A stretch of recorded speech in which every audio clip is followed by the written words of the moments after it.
Dans l'actualité, le rendez-vous manqué de victimes des frères de la communauté de Saint-Gabriel avec le pape François à Rome. Une vingtaine de personnes abusées sexuellement pendant leur enfance dans les années 60-70, en Vendée, en Loire-Atlantique et dans le Finistère. Le souverain pontife souffrant n'a pas pu honorer cette audience privée. Le Vatican devrait proposer une alternative dès demain. Muriel Le Morvan, Maxime Jaglin.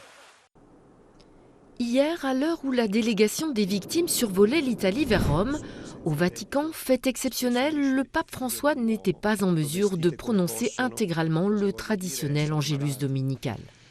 Benedicat vos, omnipotens Deus, Pater.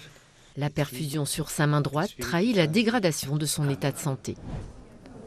Même si elle s'en doutait un peu, les victimes comprennent à l'atterrissage qu'elles ne seront pas reçues par le souverain pontife comme prévu. C'est une grosse déception parce qu'on était venu pour ça, c'était l'objectif et l'objectif n'est pas atteint.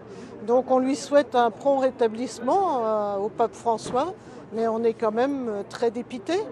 On espère, nous, avoir une personne susceptible de pouvoir répondre à nos questions, à nous recevoir dans un premier temps et finalement arriver à quelque chose de concret. Les négociations ont duré toute la soirée et ce n'est que ce matin que les victimes ont su qu'elles seront reçues demain par une commission du Vatican dédiée à la protection de l'enfance. Je trouve que c'est quasiment aussi important, quoi. La partie de la rencontre avec le pape me paraissait beaucoup plus symbolique, alors que là, on va faire une réunion de travail pour l'avenir, quoi. C'est pratique et mise en place de relations pour les années à venir. Malgré l'annulation de l'audience avec le pape, l'invitation faite aux victimes de l'Octudie et d'Issée est une reconnaissance.